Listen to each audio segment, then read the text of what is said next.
आगे बढ़ते हैं बिग मार्केट वॉइसेस में। हमारे साथ चर्चा करने के लिए वाइट ओक कैपिटल मैनेजमेंट के सीईओ आशीष सोमैया जुड़े हैं, जो इंडस्ट्री में 20 साल से ज़्यादा का अनुभव रखते हैं। म्यूचुअल फंड इंडस्ट्री के जाने माने चेहरे हैं। वाइट ओक से पहले वो मोतीलाल ओसवाल म्यूचुअल फंड के भी सीईओ थे। आइए समझते हैं उनसे कि इस समय क्या स्ट्रैटेजी है मार्केट को लेकर। Ashish ji, good morning. बताइए फिर, गुड इस मॉर्निंग। समय मार्केट में करेक्शंस टिकती नहीं है, शैलो करेक्शंस होती है। मार्च वाली करेक्शन फिर भी थोड़ी सी रिलेटिवली बिगर थी, स्पेशली ब्रॉडर मार्केट में, लेकिन फिर वो करेक्शन उड़नछू हुई और अब वापस हम ऑल टाइम हाई पर। आपका क्या व्यू बन रहा है? तो अनुज जी, एक्चुअली अगर आप देखें पिछले साल 2023 में 6-7 महीने पहले जब भी हम बात करते थे तो मार्केट को लेके कॉशियस होते थे, क्योंकि तब अगर आप देखें तो जियो politics, US interest rates, Bharat का पॉलिटिकल लैंडस्केप, काफी सारी अनसर्टेनिटीज थी। पिछले थोड़े समय में वो अनसर्टेनिटीज या तो कम हुई है, और अगर आप यूएस को देखें तो कम से कम पॉज तो हुआ है। कब रेट काटेंगे नहीं पता, पॉज तो जरूर हुआ है। और यूएस पॉलिसी में भी ये है कि भाई जितना जितना देरी से काटेंगे उतना शायद ज्यादा काटना पड़ेगा। तो कुल मिला के सिनेरियो पिछले 6 महीने में काफी चेंज हुआ है। लेकिन यहाँ पे अगर आप देखें तो सिनेरियो चेंज होने के बावजूद मैं समझता हूँ कि लास्ट फ्यू डेज आप छोड़ दीजिए, लेकिन कुल मिलाकर के मार्केट में कोई इतना बड़ा, अगर आप निफ्टी को देखें या निफ्टी 500 को देखें, तो कोई मार्केट में बहुत बड़ा उछाल एक्चुअली देखने को नहीं मिला था हम लोगों को, डिस्पाइट द फैक्ट कि भाई जियो पॉलिटिक्स में चेंज आ गए, यूएस में पॉज आ गया, और यहाँ पे भी इलेक्शन, स्टेट इलेक्शन के बाद थोड़ा नजरिया क्लियर होने लगा उसको लेकर के। तो मुझे पर्सनली ऐसा लगता है कि एक तरीके से ये बोलना कि भाई इलेक्शन पूरा प्राइस इन हो गया, और ये बोलना कि भाई बजट तो ठीक है, नॉन इवेंट होता है, इस तरीके के सोच रखना, ये काफी नॉर्मल या कैजुअल सोच हो गई है।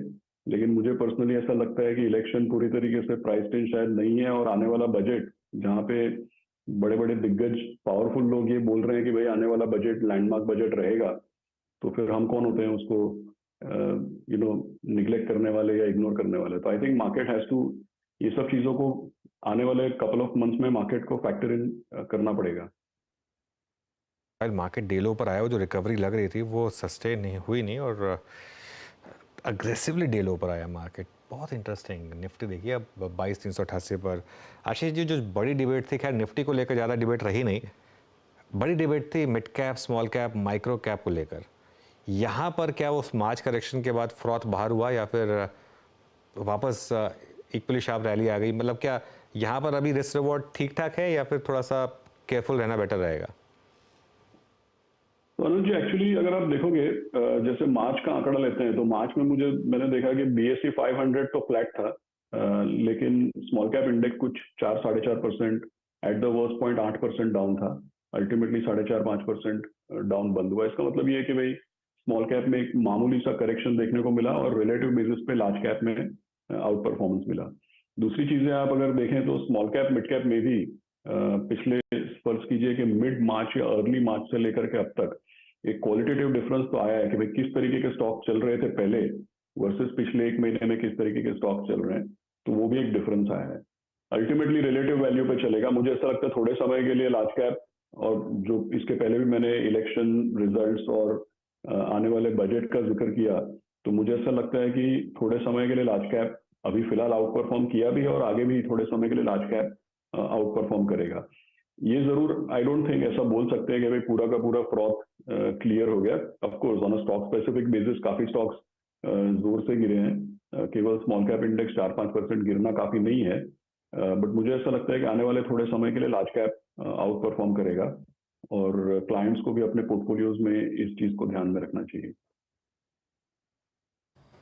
ओके आशीष जी, नमस्कार। वीरेंद्र बोल रहा हूँ दिल्ली स्टूडियोज से। अब हमने इलेक्शन की बात करी, हमने बजट की बात करी, लेकिन बहुत नियर टर्म में अगले अगर 2-3 हफ्तों के प्रोस्पेक्टिव से बात करूँ तो हमें जिस चीज़ को फेस करना है वो है अर्निंग्स।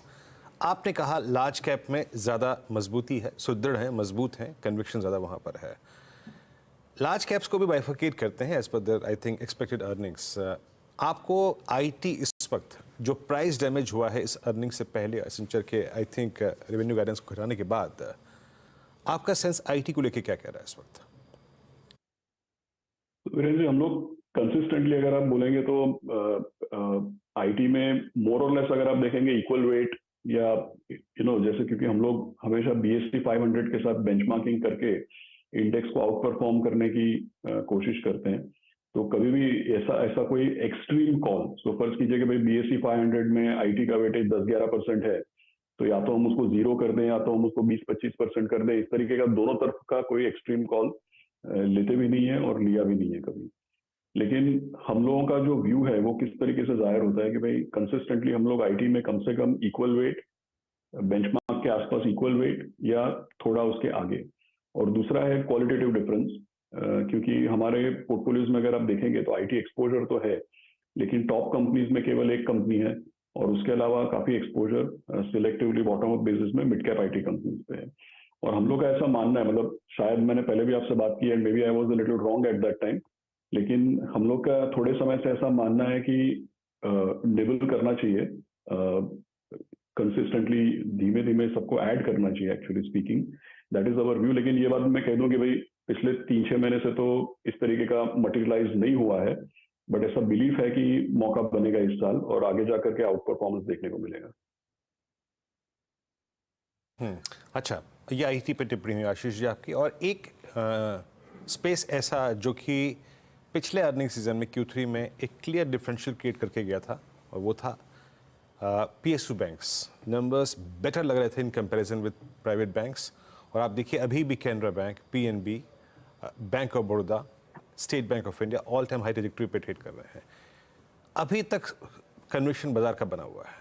आपको ये क्वार्टर स्पेशली PSU बैंक्स के लिए लग कैसा रहा है, और आप लोगों ने क्या कुछ ट्रिम किया या फिर ऐड किया इस प्राइसेस पे भी बैंक्स को, स्पेशली PSU बैंक्स?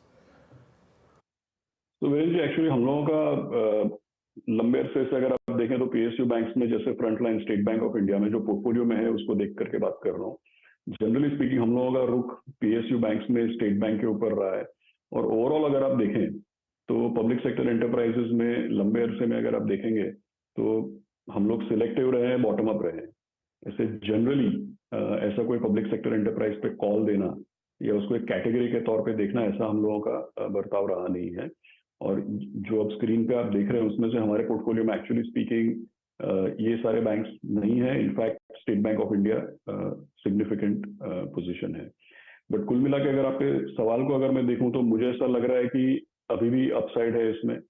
और अगर आप PSU बैंक्स की तरफ देखें तो काफी आगे जाकर के जो भी ultimately private sector capex pickup होने की आशा है, उम्मीद है, क्रेडिट साइकिल बरकरार रहने की और स्पीड पकड़ने की उम्मीद है, और अल्टीमेटली कहीं ना कहीं पे मार्केट में लिक्विडिटी इंप्रूवमेंट, कुछ चीजें यूएस पॉलिसी से भी जुड़ी हुई है, तो लिक्विडिटी इंप्रूवमेंट, थोड़ी इंटरेस्ट रेट्स में रिलैक्सेशन, ये सारी इवेंट्स जो हैं ये एक्सपेक्टेड हैं। सो आई वुड से कि पब्लिक सेक्टर बैंक्स में अभी भी पॉजिटिव रहना चाहिए, कंस्ट्रक्टिव रहना चाहिए, और there is still some way to go. अच्छा, आपने एक इंटरेस्टिंग चीज़ कही थी मेरे पहले सवाल के जवाब में कि ये मान लेना कि इलेक्शन पूरी तरह से प्राइस्ड इन है या बजट पूरी तरह से प्राइस्ड इन है, शायद ठीक नहीं होगा। तो क्या डिफेंस, रेलवे, ये पॉकेट्स में आपको लग रहा है अभी भी अपॉर्चुनिटीज़ हैं? तो अनुज जी, एक्चुअली क्या है कि अगर 1 मिनट के लिए पब्लिक सेक्टर एंटरप्राइजेस पे, क्योंकि पहले वाला प्रीवियस क्वेश्चन भी उससे रिलेटेड था, अभी भी जैसे हम लोग, तो ये जो भी चीजें हम बात कर रहे हैं उसमें मुझे ऐसा लग रहा है पिछले साल 2 साल में मेजर चेंज ये हुआ है कि पब्लिक सेक्टर एंटरप्राइजेस का जो पूरा ट्रैकिंग था वो पहले डिसइन्वेस्टमेंट के बाद प्राइवेटाइजेशन। लेकिन पिछले साल 2 साल में अगर आप देखें तो 2 चेंजेस हो गए हैं। एक तो ये है कि जो बड़े दिग्गज लोग हैं, फाइनेंस मिनिस्ट्री वगैरह, वो बहुत क्लियर है कि भाई इसके ऊपर कोई डिसइन्वेस्टमेंट का टारगेट नहीं है, ये सब स्ट्रेटेजिक एसेट है और अपॉर्चुनिस्टिकली अगर डिसइन्वेस्टमेंट होगा तो अपॉर्चुनिस्टिक होगा। दूसरी बात, पब्लिक सेक्टर एंटरप्राइजेस को डिसइन्वेस्टमेंट या रेवेन्यू जनरेशन टारगेट देखने के बजाय क्लियरली गवर्नमेंट का जो एटीट्यूड है बहुत ही कंस्ट्रक्टिव है, और उसमें ऐसा कहा जा रहा है कि भाई इसको as a instrument of policy और as a instrument of investment, आर्थिक व्यवस्था में इन्वेस्टमेंट को बढ़ावा देने के लिए और पॉलिसी एक्शन दिखाने के लिए पब्लिक सेक्टर एंटरप्राइजेस को इस्तेमाल किया जा रहा है। तो यहाँ पे क्लियरली एक स्ट्रेटेजिक चेंज है, इसको हम लोगों को कंस्ट्रक्टिवली देखना चाहिए। और आपका सीधे सवाल का जो जिक्र है, मुझे ऐसा लगता है कि बजट जो है तब तक इन सब सेक्टर, भले अल्टीमेटली कैश फ्लो और प्रॉफिटेबिलिटी विन करता है, लेकिन जब बाजार में तेजी होती है तो ऑर्डर बुक भी बहुत मैटर करता है। तो मैं ये कहूँगा कि भाई जब तक ये इवेंट्स आने वाले हैं तब तक डेफिनेटली सेक्टर्स में इंटरेस्ट बना रहेगा और पॉजिटिवली देखना चाहिए। कि अच्छा, एक और स्पेस जहाँ बहुत पैसा बना है वो है ऑटो, स्पेशली मतलब टू व्हीलर फोर व्हीलर सभी में एक्चुअली, एक सीवीएस को छोड़ दें तो यहाँ पर अब क्या व्यू बनेगा आपका? आई थिंक कंस्ट्रक्टिव रहना चाहिए, कंटिन्यू देर इज, मुझे ऐसा लगता है कि जैसे हमने पहले भी इसके बारे में चर्चा की है, हमारे पोर्टफोलियोज में ज्यादातर फोर व्हीलर्स का प्रेजेंस था। टू व्हीलर एक तरीके से मैं कहूँ तो शायद मिस हुआ है पिछले साल में, लेकिन मेरा मानना ऐसा है कि अभी भी इसमें ट्रैक्शन बना रहेगा। अच्छा आशीष जी, जहाँ पे इस बात को लेकर बहुत ज़्यादा कन्विक्शन है कि अर्निंग्स अच्छी नहीं रहेगी क्योंकि डिमांड अच्छी नहीं है, प्राइसिंग स्ट्रांग नहीं है, वो है केमिकल बास्केट। आप लोगों का केमिकल में क्या सेंस बन रहा है इस वक्त, और क्या मतलब आप इस क्वार्टर में अगर अर्निंग्स खराब रही उसके बावजूद एडिशन का कोई मन है? कैपिटल ये केमिकल से व्यू क्या है आपका इस वक्त? तो वीरेंद्र जी, एक्चुअली हम लोग के पोर्टफोलियोज में पहले काफी बड़ा एक्सपोजर होता था, पिछले 2 साल में रिडक्शन हुआ है और उसके बाद हमने कोई एडिशन या कोई चेंजेस, मतलब सेक्टर को बहुत क्लोजली ट्रैक किया जाता है हमारे यहाँ पे, काफी बड़ी टीम है, ये केमिस्ट्री रिलेटेड काफी बड़ी टीम है हमारे यहाँ पे, आपने शायद कभी इंटरेक्शन किया भी होगा। सो कंटिन्यूसली ट्रैकिंग होती है, काफी बड़ा कवरेज है हमारा across the board, micro cap, small cap, mid cap सब लेकर के। एक्टिव ओवरसाइट है, एक्टिव ट्रैकिंग है, लेकिन एक्सपोजर फिलहाल तो बढ़ता हुआ नजर नहीं आ रहा। ओके, केमिकल्स में एज ऑफ नाउ एक्सपोजर बढ़ता हुआ नज़र नहीं आ रहा है। अच्छा, मीनवाइल थोड़ा निफ्टी में रिकवरी है, थोड़ा सा लोअर लेवल से रिकवरी आई है, इट्स नाउ 22446। पॉसिबली आखिरी प्रश्न आशीष जी, इवेंट्स जैसे कि मैंने कहा, कभी अर्निंग्स की बात की हमने जो नज़दीक खड़ी है, इलेक्शन, बजट, एक और चीज़ दैट्स मॉनसून, और लास्ट रिपोर्टेड क्वार्टर में एफएमसीजी स्टॉक्स में थोड़ा सा मिक्स बिहेवियर रहा। Tata consumer all time high, Godrej CP all time high, लेकिन मैरिको, डाबर, एचयूएल वॉल्यूम्स के नंबर्स थोड़े फीके रहे और स्टॉक्स अमूमन लोअर ट्रेजेक्टरी में ही प्लेस्ड रहे। आप लोगों की इस वक्त एफएमसीजी पे थिंकिंग क्या है, स्पेशली प्री मानसून आप लोगों का सेंस इस वक्त एफएमसीजी में बन क्या रहा है? तो वीरेंद्र जी, जो एग्जैक्टली पोर्टफोलियो में उसमें से मैं बात कर रहा हूँ जहाँ पे ऑलरेडी इन्वेस्टमेंट है, तो हमारे पोर्टफोलियो में अगर आप स्टेपल्स देखेंगे तो नेस्ले के अलावा मोटा मोटी जो भी आपने नेम्स दिए, नेस्ले के अलावा कोई एक्सपोजर नहीं है। हम लोग सिग्निफिकेंटली ओवरवेट हैं सारे के सारे डिस्क्रेशनरी कंजम्पशन बास्केट में। तो इसमें अगर आप वाइट गुड्स ले लें, अगर आप एपेरल्स ले लें, जो भी जहाँ पे भी अर्बन या रिलेटिवली हायर वैल्यू या अर्बन या डिस्क्रेशनरी कंजम्पशन की बात होती है, वहाँ पे BSE 500 के मुकाबले बहुत बड़ा ओवरवेट है। सिग्निफिकेंट ओवरवेट मतलब कहने की बात यह है कि फर्ज कीजिए लिटरली डबल दी वेटेज है। लेकिन स्टेपल्स की अगर आप बात करें, FMCG की अगर आप बात करें, तो एक ही एक्सपोजर है करंटली पोर्टफोलियो में, उसके अलावा कोई एक्सपोजर नहीं है।